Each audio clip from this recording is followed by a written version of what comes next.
Bonjour à vous tous, nous voilà de nouveau pour nous connaître davantage, pour apprécier tout ce que nous possédons, pour aller chercher nos richesses intérieures et évidemment pour les donner, pour les offrir à tout le monde. L'homme présentement non seulement va se transformer, mais il va se transmuer. Qu'est-ce que ça veut dire? Ça veut dire que la vitesse intérieure, le taux vibratoire de tout va s'accélérer, va complètement changer. Et ça nous permettra évidemment d'être en relation avec l'univers, de capter des choses qu'on n'a pas captées auparavant. Ça nous permettra tout simplement de vivre une vie nouvelle. Et il y a quelque temps, nous avons parlé que la première des conditions pour faire ces études sur nous-mêmes, sur l'univers, c'est d'accepter le monde invisible. Car ce monde invisible, en réalité, il va être très visible bientôt. Imaginez un enfant qui ne voit pas tous ceux qui s'occupent de lui. Un bébé qui n'est pas du tout conscient, même pas de sa famille. À peine il capte certains éléments, certains courants de sa mère qu'il reconnaît, mais les autres, il ne les connaît pas. Alors, il n'est pas tout simplement conscient, mais il y a voilà un monsieur qui apporte du lait jusqu'à la maison, il y a un autre qui s'occupe du chauffage, il y a un troisième qui s'occupe de l'eau, il y a un quatrième qui s'occupe de la température, d'autres choses, et tout ce monde qui travaille pour lui, eh bien, ils sont là, mais il ne les connaît pas, il n'est pas conscient. Et pour nous, il y a des millions et des millions de créatures qui travaillent partout dans le laboratoire divin, dans la nature, et qui s'occupent de nous, mais nous ne sommes pas conscients. Imaginez seulement pour la nourriture. Nous parlerons bientôt de l'alimentation, de la nutrition, qui devient assez importante parce que nous voulons tous nous diriger vers la vie spirituelle, qui demande certaines hygiènes, qui demande certains choix, qui demande certaines choses qu'il faut savoir un peu plus. Alors seulement pour préparer les aliments, il y a des créatures superbes, d'une minutie et d'une finesse inimaginable qui préparent chaque chose à part. Imaginez la carotte qui est si belle. Il y a tant de sucre, il y a tant de sel, tel sel minéral ou quelque chose d'autre, une telle forme, ce n'est jamais démesuré, c'est toujours bien. Vous imaginez les betteraves. Dans les betteraves, qui nous représentent la Terre, aussi, il y a des couches, il y a du magnétisme, il y a le centre, il y a toute cette structure qui, par sa couleur en plus, nous présente toute une qualité. Mais nous ne connaissons pas ni nos aliments, ni les êtres qui les préparent. Et pourquoi il y a un aliment qui est acide, et pourquoi il y a un autre fruit qui est sucré, et pourquoi il y a quelque chose qui est piquant, et pourquoi il y a autre chose qui est amer. C'est que chaque aliment est lié à une planète. Et de cette planète, il capte une qualité. Eh bien, c'est la même chose pour les êtres. On va s'amuser un jour. Vous allez trouver que vous avez un tel ami qui est toujours plus piquant que l'autre. On dit, il passe des épingles. C'est ça qu'on dit?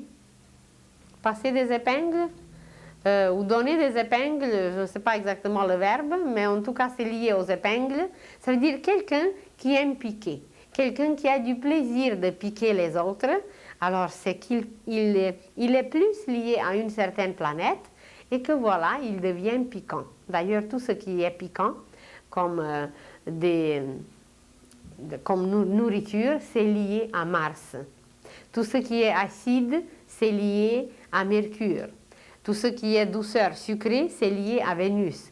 Alors que même parmi les humains aussi, certaines qualités sont travaillées plus et ça donne une prépondération, une prédominance d'une qualité plus que d'une autre. Et que voilà, à travers les objets, à travers les choses, à travers tout ce qui nous entoure, que nous allons nous découvrir nous-mêmes.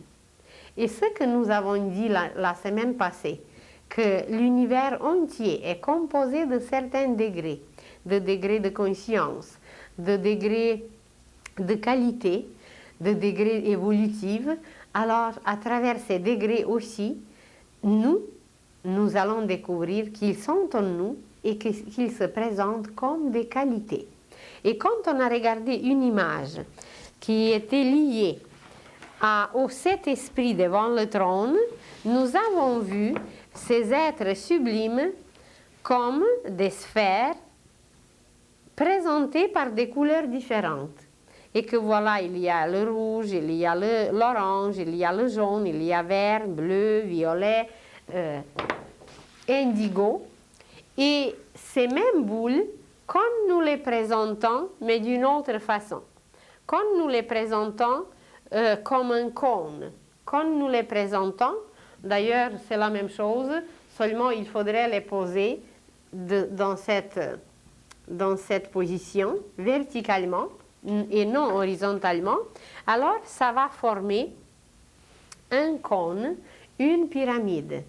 Et sur cette pyramide, nous nous trouvons, elle nous représente. Alors les 7 esprits devant le trône, ce sont les esprits quelque part aussi, mais en réalité, ils sont en même temps en nous, parce qu'ils sont présentés comme des qualités, Tout à l'heure, nous allons voir la structure de l'univers kabbalistique où les 10 hiérarchies célestes représentent aussi des qualités différentes. Alors, sur cette image que vous voyez, chaque couleur représente une qualité. Mais cette qualité, elle est en nous. Alors, nous pouvons être les exemples, les échantillons, les manifestants d'une couleur, d'une qualité. Par exemple, toute spiritualité qui se manifeste en nous, toute vérité qui se représente en nous, ça va s'exprimer par la couleur violette. La couleur violette qui a les vibrations les plus élevées, les plus intenses. Alors tout ce qui est le plus intense en nous, d'une spiritualité extraordinaire, tout ce qui est lié au monde supérieur, ça va s'exprimer en nous par la couleur violette. Évidemment, si cette qualité elle est un peu plus affaiblie, s'il s'agit des inspirations nobles, de non-vol, très nobles, très élevés, mais on n'arrive pas encore à rejoindre, on n'arrive pas encore vraiment à capter ce monde supérieur, eh bien ça va être une couleur violette, mais un peu plus affaiblie, un peu plus mélangée avec quelque chose d'autre. Mais notre vraie spiritualité, notre intensité intérieure, notre mysticisme, l'âme même, elle va s'exprimer par cette couleur qui est extrêmement intense. En nous-mêmes, par exemple, quand nous sommes agressifs, quand nous sommes un peu guerriers, eh bien tout ça, ça va s'exprimer par par un rouge désagréable. Et quand c'est une couleur rouge agréable, ça va être une couleur qui nous donne le plaisir de vivre, qui nous donne une vitalité, une vie. On va être des bons vivants, quelque chose qui est très attachant à la vie, qui est très vital, mais le degré quand même de la spiritualité n'est pas très très élevé. Alors la vie même, tout ce qui est lié au mouvement de la vie, ça va se présenter dans notre aura comme la couleur rouge. Et évidemment, une qualité plus supérieure, une recherche du sens de la vie. Quand nous commençons à rechercher quel est le sens de la vie, c'est comme si on pénètre davantage dans cette couleur et on la mêle un peu avec la couleur de l'âme qui est blanche. Alors quand nous y ajoutons un peu, ça va donner un rose. Ça va donner un beau rose, un bon mélange de l'âme et de la matière. Une recherche plus profonde. Et quand nous voulons garder seulement pour nous cette recherche, nous ne voulons pas partager avec les autres. Ça va former une couleur orange, c'est la couleur des séparatistes, d'une philosophie trop individuelle. Ça veut dire on veut avoir quelque chose, on veut être éclairé, mais seulement pour nous-mêmes. On veut être assez indépendant de tout, mais aussi la couleur orange, c'est le courage, c'est la curiosité, c'est tout ce qui nous permet à découvrir, à dévoiler, à aller chercher les connaissances, et puis après, ou les garder pour nous-mêmes, ou les donner. Quand nous les donnons aux autres, la couleur orange se transforme en or. Alors, c'est la couleur solaire, mais quand nous la gardons pour nous-mêmes, elle reste toujours, quand nous nous séparons du reste, elle va rester orange, mais quand nous l'offrons aux autres, nous la transformons en or. Ensuite, tout ce qui est lié à notre intellect. Ça, c'est notre propre pyramide. C'est en nous-mêmes que nous possédons toutes ces couleurs et que nous les exprimons. Quand nous réfléchissons beaucoup, quand nous analysons beaucoup de choses, quand nous sommes centrés sur l'intellect, alors le mot réfléchir, ça veut dire refléter quelque chose, c'est ça? Le mot réfléchir, c'est réfléchir la lumière, c'est refléter la lumière. En réalité, réfléchir, c'est d'essayer d'atteindre la lumière parce que notre propre lumière n'est pas encore assez grande. Alors, tous les rationalistes, tous ceux qui réfléchissent, tous ceux qui aiment l'analyse, voilà, c'est la couleur jaune qui va exprimer tout ce travail intellectuel. Il est merveilleux, il est indispensable, mais là aussi, il ne faut pas garder trop seulement pour nous cette couleur, cette qualité plutôt, parce que ça va nous couper des autres, ça va créer un égoïsme, un jaune assez laid qui ne se laisse pas mêler avec les autres, qui est trop individuel, qui est trop rationnel, trop réfléchi, mais seulement pour nous-mêmes, ça va se transformer en un jaune très criard, un jaune dérangeant. Tandis que quand on est souple, quand on accepte le jaune des autres, c'est la pensée des autres. Alors quand nous acceptons la pensée des autres, eh bien, ça devient la couleur du blé, ça devient la couleur du miel. La couleur du blé, eh bien, c'est d'offrir, c'est de se donner, c'est de se laisser pétrir, c'est de se laisser broyer comme le blé. Il y a toute une science sur le blé, qui est un élément extraordinaire, qui est l'élément de la sagesse. Alors, cette couleur jaune qui est très belle, quand nous la partageons avec les autres, quand nous faisons d'une analyse une bonne synthèse. Le pain, c'est une synthèse. Alors, analyser, c'est de compter le blé. Il faut tant de grains pour faire le pain. Alors, le blé, c'est jaune, c'est l'analyse, et le pain, eh bien, c'est la synthèse, c'est la couleur du blé, c'est la couleur qui nourrit. Et d'ailleurs, dans notre prière la plus belle, dans notre Père, nous demandons le pain quotidiennement. Eh bien, sans le savoir, quand nous demandons le pain quotidien, chaque parole de la prière projette une couleur.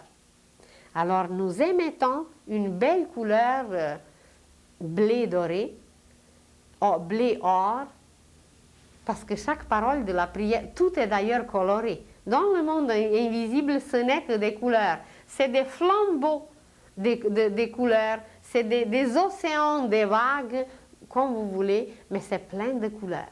C'est plein de feux, mais de feux colorés. Alors, toutes nos impulsions dans la pensée, pour analyser, pour apprendre, pour compter, pour calculer, eh bien, ça va se présenter par cette couleur. Et quand ça prédomine en nous, ça va être ce jaune.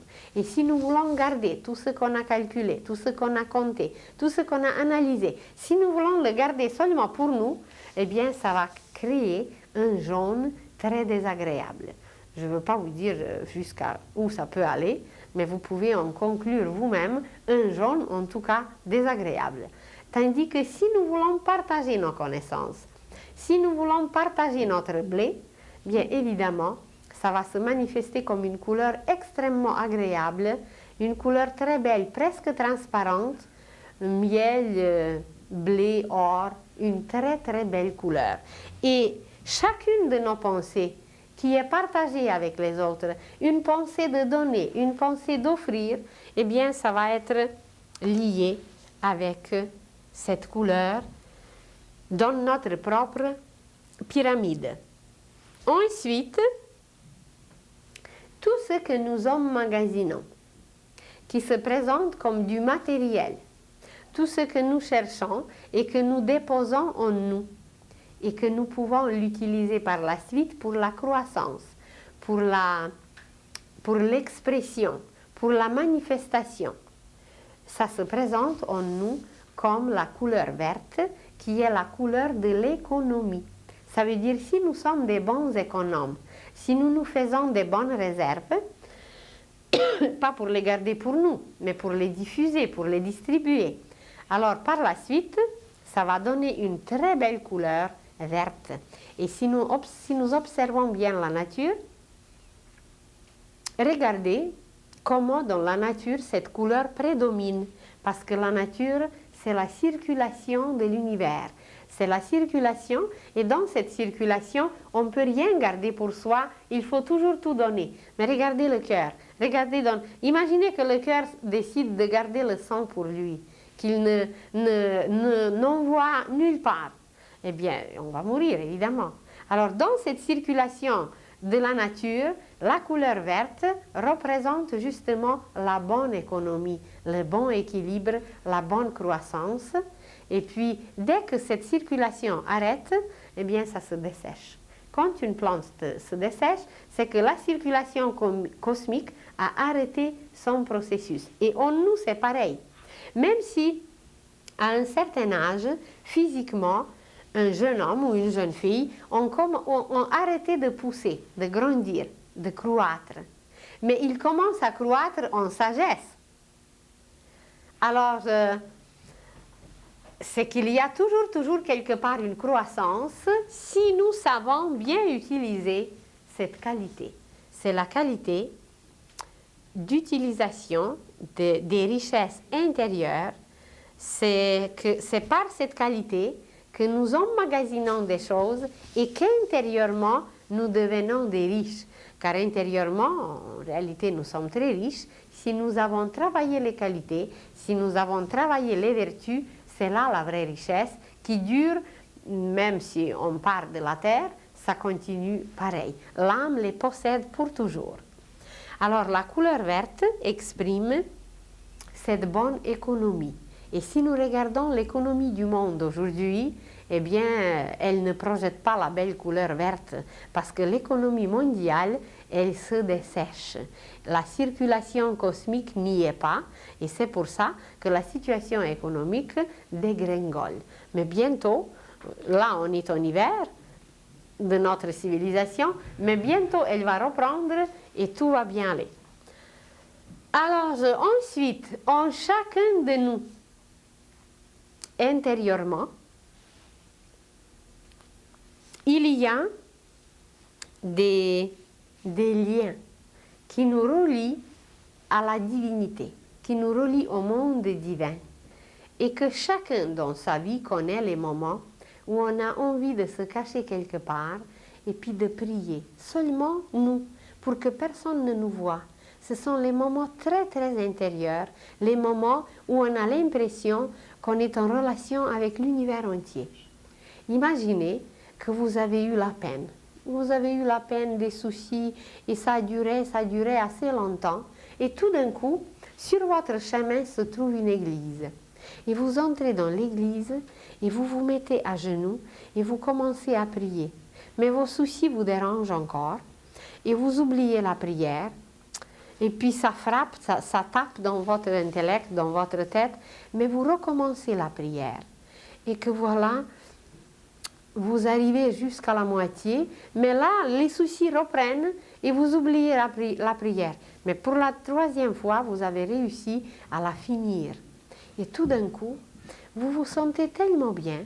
Il y a quelque chose qui est parti, qui s'est libéré en vous.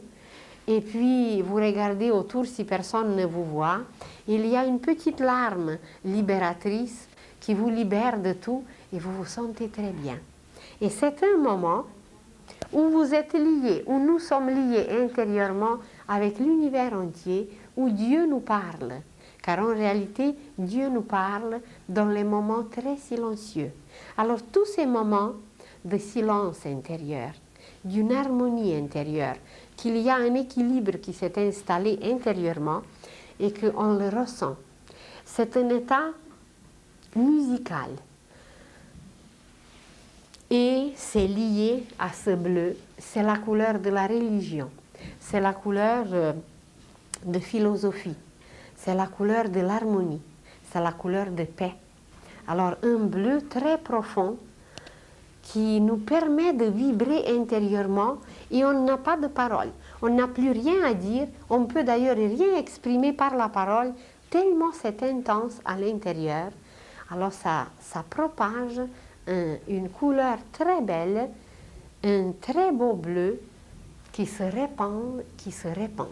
Et quelquefois, vous rencontrez une personne, vous étiez tout agité, votre journée était à l'envers, vous avez reçu les factures à payer, etc.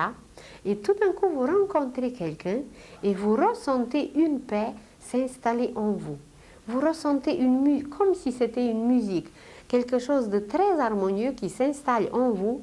C'est parce que la personne qui est en face, la personne dégage beaucoup de cette couleur, elle nous envahit par cette couleur harmonieuse et que voilà, ça nous harmonise, ça nous berce. Et même, il se peut, si nos dérangements étaient très grands, que vous allez commencer à bâiller et que vous allez vous sentir tellement bien que vous avez envie presque de vous laisser bercer par cette personne, tellement elle est calme, tellement elle est paisible, tellement elle nous envahit par sa musique, par tout ce lien avec l'univers. Il y a quelque chose d'imperceptible, mais c'est là. Alors c'est ce bleu qui est là. Ça nous arrive comme ça de temps en temps de le percevoir. Mais imaginez les êtres qui vivent constamment dans cette harmonie. Des êtres qui vivent constamment dans une joie intérieure qui est très silencieuse, mais c'est imperturbable. Il n'y a rien au monde qui peut les déranger. C'est une joie constante, constante, constante. Alors, eux, ils vivent dans un bleu royal, dans un bleu d'une profondeur, mais dans une harmonie. Et c'est vraiment la couleur des rois. C'est la couleur de la maîtrise intérieure. Quand on a réussi à bien faire quelque chose, nous nous trouvons pour un instant dans un tel état. Nous nous sentons comme un roi, nous nous sentons comme un prêtre, nous nous sentons très très bien parce qu'on a bien fait une chose, on a bien réussi. Alors c'est la victoire aussi. Alors nous nous sentons très bien et dans ce cas, dans notre aura, il y a des couleurs, on dégage, on propage cette couleur, mais aussi, comme qualité intérieure, nous la travaillons. Nous la travaillons et voilà, toute cette royauté intérieure, toute cette noblesse intérieure. Vous connaissez par exemple des êtres comme ça, physiquement. Et nous connaissons comment on se tient. Vous avez quelqu'un qui va être toujours courbé, qui va avoir au lieu d'avoir une attitude, il va avoir une lassitude. Dans tout son corps, il y a quelque chose de mou. Il y a comme si ces os ne se tiennent pas ensemble. Alors, par cette lassitude, on propage une couleur qui n'est pas du tout belle. Quelque chose qui est très laid, c'est très terne, c'est gris, bleu-gris, mais c'est très, très, très laid. Tandis que quand on a une tenue bonne, correcte, que la colonne vertébrale est toujours droite, eh bien c'est la tenue royale. C'est par cette tenue d'abord, avant d'arriver aux qualités, C'est déjà par la tenue, on dégage une couleur. On propage une couleur et on travaille une qualité. Parce que la colonne vertébrale, elle n'était pas créée pour être courbée. Peut-être avec tous nos karmas, avec les siècles et les siècles, eh bien, elle s'est courbée. Mais il faut la redresser. Il faut que le courant nous pénètre parce que sur l'illustration que vous connaissez déjà, sur cette illustration, nous allons étudier un jour excusez-moi, je prends ma baguette magique. Sur cette illustration, nous allons étudier les courants et que tout au long de la colonne vertébrale, et non seulement de la colonne vertébrale, mais jusqu'au sommet de la tête, nous avons un courant et c'est le courant de l'esprit. Et regardez que nous nous tenons verticalement, mais que les animaux, c'est horizontal. Parce que les mêmes courants, qui sont très intenses, ne peuvent pas les pénétrer. Alors, il faut avoir une bonne attitude. Pardon, avant de commencer une étude quelconque. Bien, c'est cette bonne attitude qui propage déjà, qui projette déjà quelque chose de nous. Ça veut dire qu'on est prêt. Ça veut dire qu'on a une volonté pour apprendre, pour conquérir dans le bon sens, pas avec les armes. Alors voilà, déjà notre attitude, sans parler de philosophie, sans parler de l'union avec Dieu, sans parler du reste, déjà dans notre position, dans notre attitude, il y a quelque chose qui se dégage et qui se propage et qui forme une couleur. Vous avez du plaisir à regarder quelqu'un qui se tient bien. Vous vous dites, oh, il a quelque chose de noble dans son attitude, dans sa tenue. Et c'est très vrai, c'est que vous captez sa couleur, c'est que vous voyez sa position qui est très belle, parce que ça dégage une belle couleur, et que voilà, tout cela ensemble nous permet de travailler des qualités, de travailler cette philosophie intérieure, d'être royal, d'être noble, d'être le dirigeant, le maître de nos propres cellules. Dans une position de lassitude, ce n'est pas possible. Parce que nos cellules, c'est des petites intelligences. Il ne faut pas croire qu'elles ne sont pas intelligentes. Vous prenez seulement l'estomac. Vous prenez seulement le système digestif, comment ça marche bien. Et seul Dieu sait quelle sorte de combustible inconvenable nous lui donnons à notre estomac, et il travaille tout. Et tout le système digestif digère tout, malgré que c'était peut-être un combustible absolument pas convenable, absolument indigeste. Sans parler des autres feux. On est plein de feux en nous. Chaque système, c'est un feu. Imaginez le système nerveux. Bon, ça c'est moins présentable, moins imaginable que l'estomac. Imaginez le feu sexuel, imaginez le feu de la volonté. Et même dans la volonté, il y a plusieurs sortes de feux. Il y a la volonté de connaître, il y a la volonté d'aimer, il y a la volonté de créer, il y a beaucoup de volontés en nous.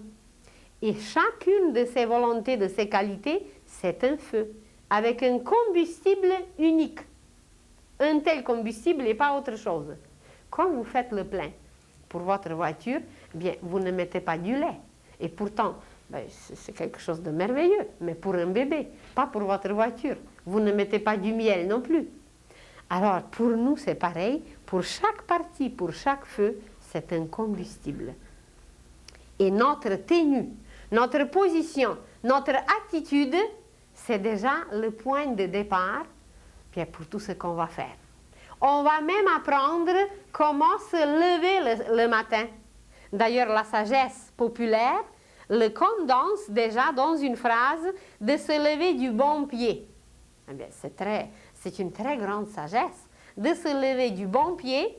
Le pied droit, c'est ça le bon pied. Le pied droit, c'est la volonté. Ça ne veut pas dire que le pied gauche n'est pas bon. Il est très bon. Il est très nécessaire pour notre marche, pour l'équilibre, etc. Mais le pied gauche, c'est l'imagination. Le pied droit, c'est plus, et le pied gauche, c'est moins. Évidemment, il est plus quand il est en avant. Quand il reste en arrière, il est moins. Parce que nous sommes dans toute cette polarisation et polarité. Mais quand nous nous levons le matin, il faut être conscient qu'il faut se lever toujours de bon pied. ça veut dire que c'est la volonté, c'est la maîtrise, c'est cette couleur, c'est que nous serons le roi de la situation si nous nous levons de bon pied. Si nous nous levons du mauvais pied, eh bien, nous ne serons pas le roi de la situation, ça va nous échapper. Ça ne veut pas dire, vous allez dire, oui, je me suis levé hier du bon pied, et puis il y a des choses pas très belles qui me sont arrivées. Oui, parce qu'après, pendant la journée, on oublie. Après, pendant la journée, on ne se contrôle pas. Alors, même si on se lève inconsciemment ou consciemment du bon pied, après, on oublie, on ne se maîtrise plus. Et évidemment qu'il peut nous arriver des choses fâcheuses pendant la journée. Mais avec la répétition, avec l'exercice, eh bien, c'est nous qui avons devenir les maîtres de la situation, les rois, ceux qui dirigent tout, ceux qui tiennent les guides dans leurs mains. Parce que jusqu'à présent, on n'a pas toujours tenu les guides, ou presque pas. Et que voilà, nous revenons encore à cette couleur qui exprime le lien avec l'âme. Quand l'homme est lié à l'âme, quand nous faisons une méditation tellement profonde qu'on communique, plutôt on communie avec l'âme. Communiquer, c'est encore au niveau de l'intellect. Mais communier, c'est vraiment avec l'âme. Eh bien, nous sommes baignés dans une lumière violette. Et d'ailleurs, plus un être devient spirituel, plus une lumière violette grandit au-dessus de sa tête. Parce que c'est la lumière de la spiritualité, c'est la lumière qui nous lie au monde invisible avec les êtres les plus sublimes. Alors voilà, cette pyramide, ce cône se trouve en nous. Et quelquefois, nous vivons des moments tellement intérieurs, tellement extraordinaires, bien que nous exprimons le sommet de notre propre pyramide. Et quelquefois, on est bien quelque part et puis on crie, et puis on a un peu d'agressivité. Alors, nous sommes à la base de notre pyramide. Quelquefois, nous réfléchissons. Quelquefois, nous analysons bien des choses, sans faire trop la synthèse, évidemment. Alors, nous sommes dans le jaune. Mais si nous faisons une bonne synthèse, si nous ramassons toutes nos analyses, tout ce qu'on a étudié et nous faisons une synthèse qui est une bonne conclusion et qui sert d'un tremplin pour aller plus loin, eh bien dans ce cas, nous propageons une couleur jaune-or, nous sommes baignés dans une lumière magnifique. Et vous connaissez déjà, je crois, l'image, mais je ne suis pas sûre si je l'ai ici, mais je l'ai quelque part. Je pourrais la voir, s'il vous plaît, l'image avec Laura. Avec Laura. Vous allez voir tout à l'heure comment ces couleurs se mêlent en nous et comment elles nous manifestent. Comment tout se propage. Excusez-nous, c'est juste de transmettre. Merci, merci. Alors voilà, toute cette pyramide qu'on a eue, comme chaque couleur à part, évidemment, entre ces couleurs de base qui sont le reflet de l'âme. Les 7 couleurs que nous avons vues, c'est les couleurs que l'âme reflète selon la loi du prisme. L'âme qui travaille avec sa lumière blanche, cette lumière blanche contient 7 couleurs du prisme. Et ce que nous avons vu sur le cône, eh bien, ce sont 7 couleurs du prisme, mais entre ces 7 couleurs de base du prisme, il y a d'autres qui sont plus foncées, plus pâles, plus mêlées, plus mélangées, et puis ça donne des couleurs différentes, et c'est le résumé de l'homme, c'est notre peau spirituelle. Comme nous avons la peau physique, à travers laquelle nous transpirons, à travers laquelle nous touchons l'atmosphère, à travers l'aura, nous touchons le monde invisible. Et c'est pour ça qu'il y a 2 ou 3 semaines, nous avons parlé que la première condition pour étudier l'univers, c'est d'accepter son existence, c'est d'accepter qu'il est vivant, qu'il est rempli des êtres superbes et sublimes, et que ces êtres contiennent des qualités qui se manifestent par des couleurs. Et ces qualités, ces êtres avec leurs qualités, eh bien c'est cet esprit devant le trône qui se manifeste à travers nous, mais en petit évidemment au début. Alors voilà le résumé de l'homme, de ses pensées, de ses sentiments et de ses actions, ça se manifeste comme l'aura. Et quelquefois, il y a un peu plus d'agressivité, ça va donner un rouge à peu près comme vous voyez ici. Un rouge mêlé avec un brun, un rouge désagréable. Quelquefois, nous serons un peu plus philosophes. Nous allons philosopher sur la vie, ça va donner à côté un beau bleu turquoise, un beau bleu. On aura un amour envers les notions, envers les sciences. Alors ça va, voilà, cet amour de Vénus va se présenter à travers ce bleu. Une autre fois, on va prier tellement profondément qu'on va se lier à l'univers et que voilà, hop, ça va donner un violet. Mais si nous continuons à être spirituels, il va s'installer dans notre aura et il ne va plus se perdre. Dès que nous perdons une qualité, une couleur disparaît. Dès que nous acquérons une qualité, une couleur nouvelle apparaît. Et quelquefois, bien, on a certaines couleurs quand même de base, parce qu'il y a des êtres qui sont plus pieux, il y a des êtres qui sont plus grossiers, il y a des êtres qui sont plus criminels, il y a d'autres qui sont plus religieux, plus philosophes. Alors il y a quand même déjà une certaine couleur qui est la couleur de base, mais c'est sa luminosité qui compte. Il y a un criminel qui peut avoir du vert, et il y a un être très spirituel qui va avoir aussi du vert dans son aura, mais le vert chez le criminel, ça va être d'une verdure inimaginable. C'est très laid, c'est pas beau, parce que son amour ne circule pas bien. Il a encore la haine, il a encore la jalousie, il a encore toutes ces affaires, et ça mêle une couleur laide dans son vert. Son économie n'est pas tout à fait équilibrée. Tandis que chez un être, je ne sais pas, comme Mère Teresa, eh bien, qui déverse son amour partout, qui aime tout le monde, qui entretient même l'économie chez les autres, eh bien, ça va être un vert d'une luminosité, d'une limpidité transparente. Et que voilà, un jour, on n'aura plus besoin ni de juge, ni de police, ni de prison, parce qu'on va voir toutes nos qualités dans notre aura. D'ailleurs, depuis que j'étais petite, j'ai toujours désiré d'inventer un appareil qui va photographier la pensée humaine. Je me suis dit, mais ça serait tellement simple, il n'y aura plus de menteurs, il n'y aura plus de voleurs, juste de photographier sa pensée et on voit si c'est vrai ou si c'est pas vrai ce qu'il dit. Bien, aujourd'hui, on arrive à comprendre que cet appareil est déjà dedans, que nous pouvons lire la pensée des autres. Évidemment, ce n'est pas encore permis parce que nous allons profiter, nous allons utiliser ces pensées. Alors, quand on va être au point suffisamment altruiste, suffisamment pacifiste, suffisamment grand, eh bien, on va communiquer non seulement avec les humains, mais avec l'univers entier.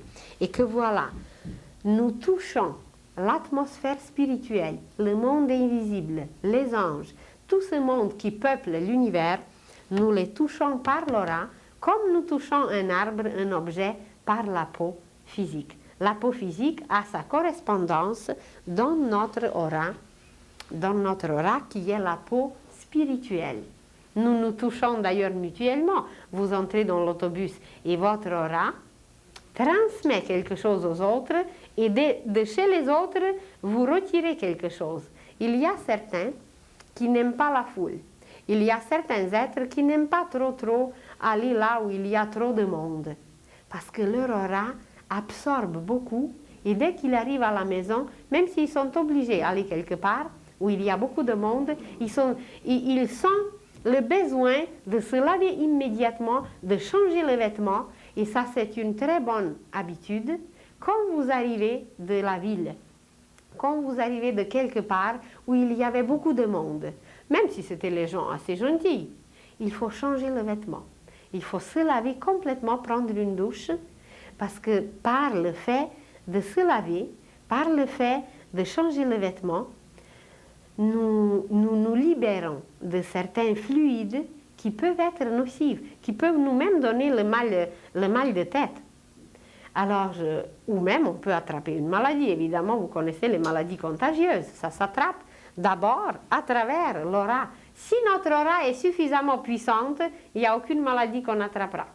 Mais comme on n'est pas assez fort, comme on n'a pas travaillé assez les qualités, eh bien, c'est que la lumière de l'aura est faible, et puis voilà, hop, ça nous pénètre. Si l'aura est forte, lumineuse, ça va rejeter les microbes, ça va tuer les parasites qui veulent atteindre le corps physique.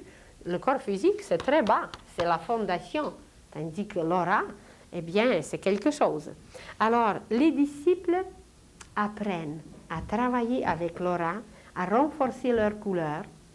Certains travaillent seulement avec la couleur blanche, parce qu'ils savent quand leur couleur blanche va être au point, toutes les autres couleurs seront bien, parce que c'est la couleur blanche qui est la source de toutes les autres couleurs.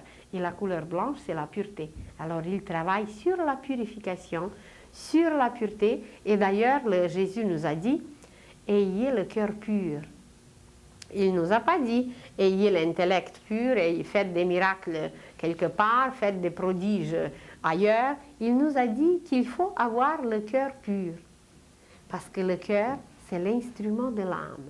C'est à travers le cœur que l'âme se manifeste. Et l'âme, ce qu'elle aime énormément, c'est le rythme. C'est un rythme continuel, un bon rythme.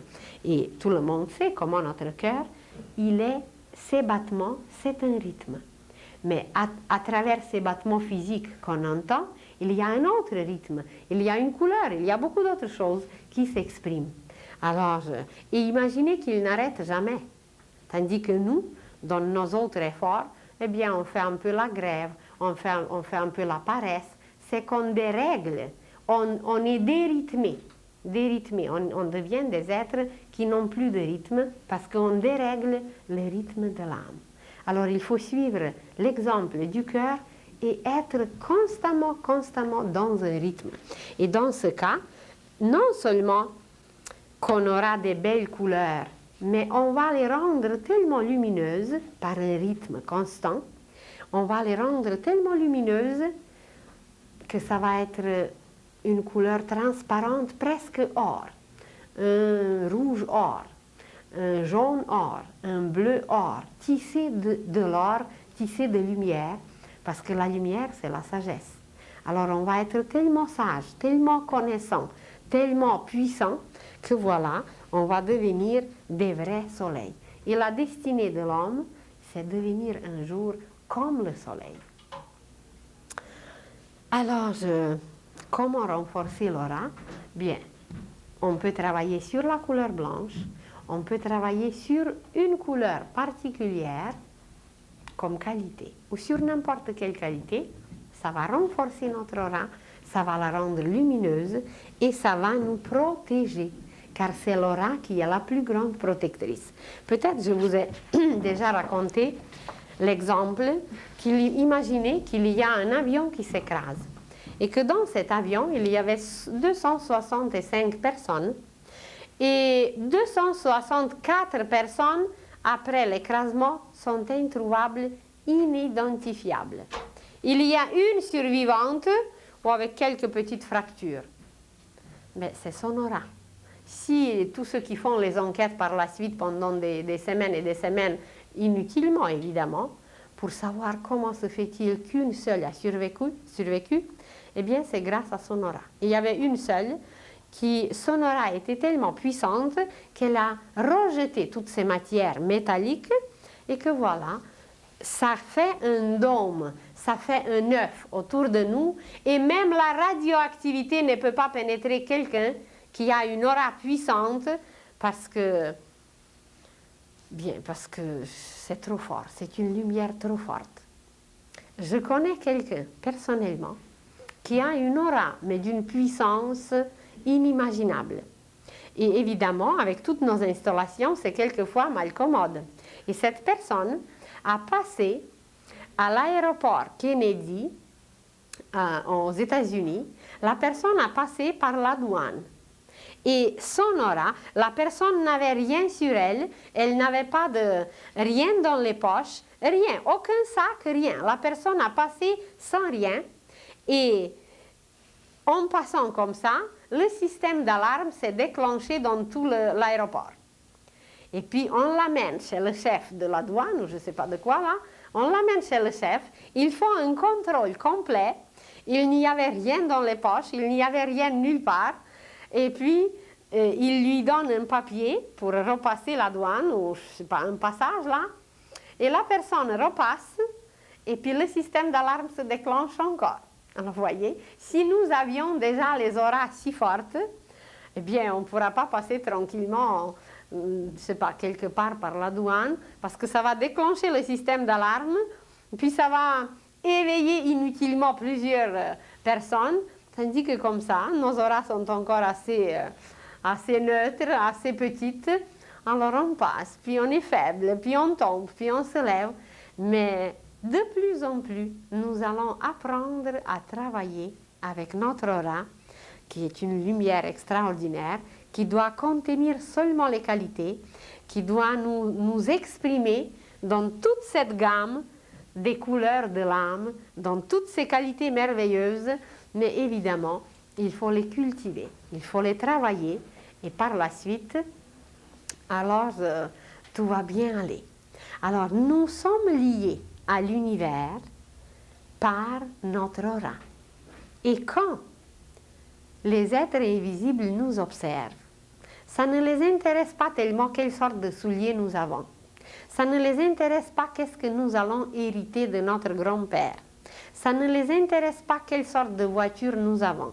Ce qui les intéresse, c'est notre aura, notre carte d'identité devant le monde invisible, devant les anges, les archanges, nos instructeurs qui sont des catégories supérieures.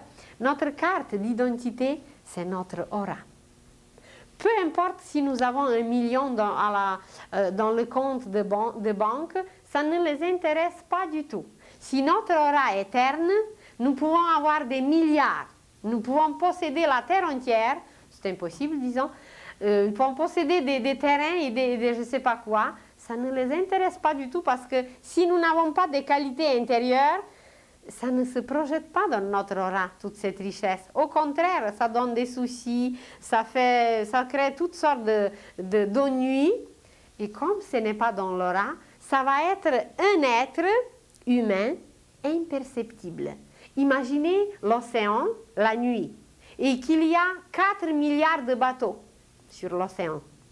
Et que voilà, il y a un bateau rempli à craquer de l'or. Disons, des milliards. Mais s'il n'a pas une seule petite lumière sur lui, eh bien, personne ne verra qu'il y a même un bateau. Alors, c'est un peu comparable avec les 4 milliards des humains sur la Terre. Si l'aura n'est pas allumée, ça veut dire si elle n'est pas lumineuse, eh bien, ils ne nous aperçoivent même pas. Ils ne nous voient pas. Eh bien, comment voulez-vous? On prie quelquefois, on voudrait, mais ça n'arrive pas.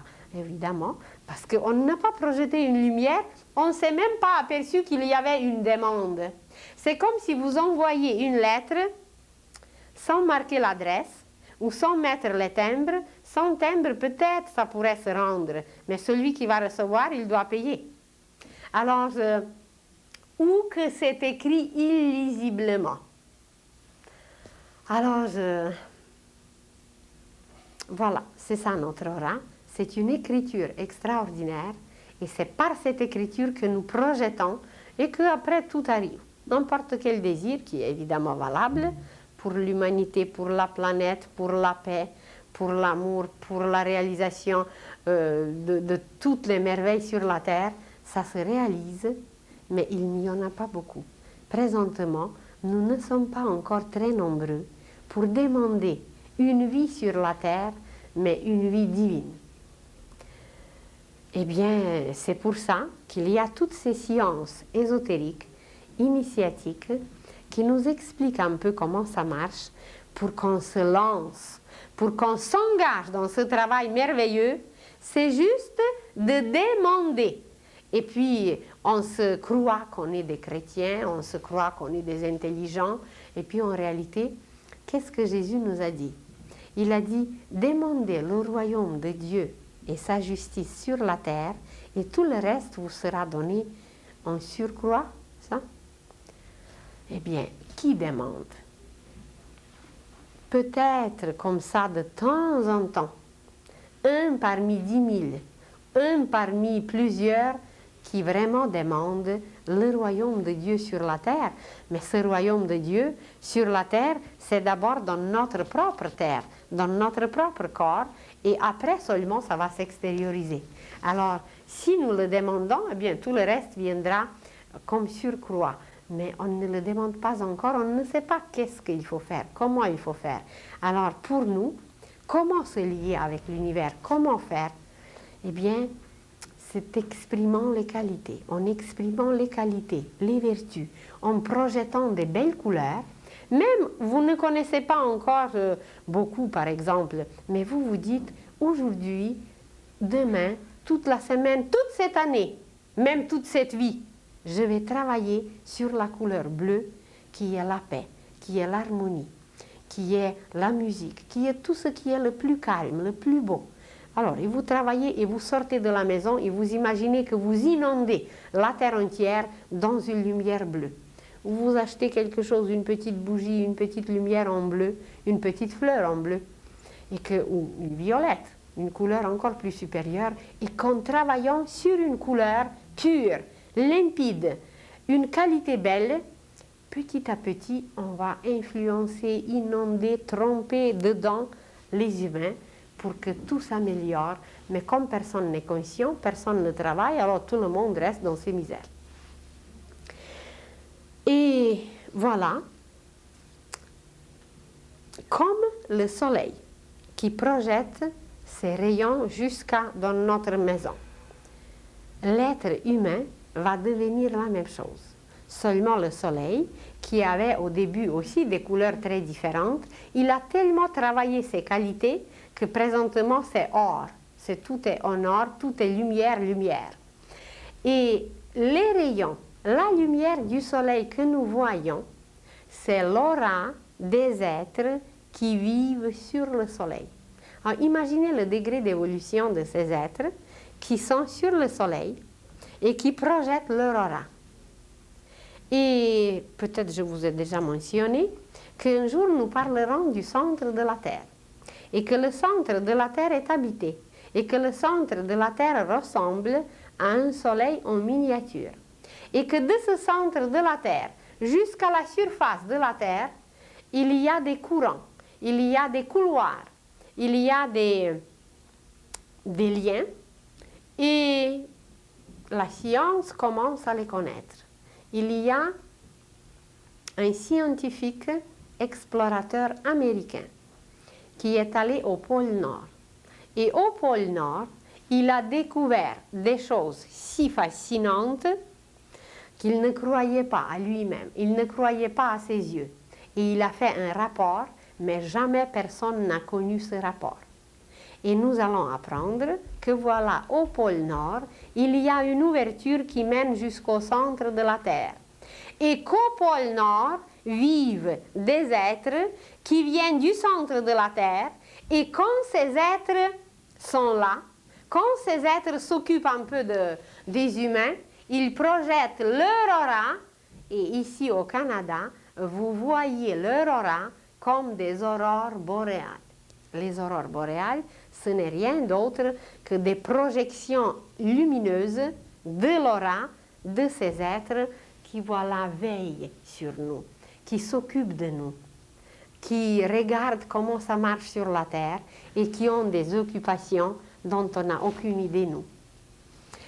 Alors, voyez, tout a son aura. Et c'est à travers l'aura qu'on se lie aux autres, qu'on se lie à l'univers et qu'on peut contacter, on peut toucher tout ce qui existe, tout ce qui vit par notre aura. Et quand nous allons apprendre à travailler avec l'aura, nous allons pénétrer dans le cœur des choses. Nous allons toucher le cœur des choses. Et par son aura, un grand instructeur de l'humanité, c'est par son aura qu'il touche le cœur des humains. Vous voyez, si vous avez eu une occasion de rencontrer un grand sage, un grand maître, il ne dit pas un mot. Et puis on se sent qu'on n'ose pas de lever le regard parce qu'on sent une lumière, on sent quelque chose qui est là. Eh bien, c'est son aura. Évidemment, son aura est très protectrice, son aura nous aide beaucoup, mais c'est en face de son aura que nous sommes, et c'est à travers son aura qu'il nous transmet des merveilles. On pourra guérir, on pourra transformer, transmuer, ressusciter seulement par notre aura. Alors, je vous souhaite une bonne semaine et bonsoir à tous.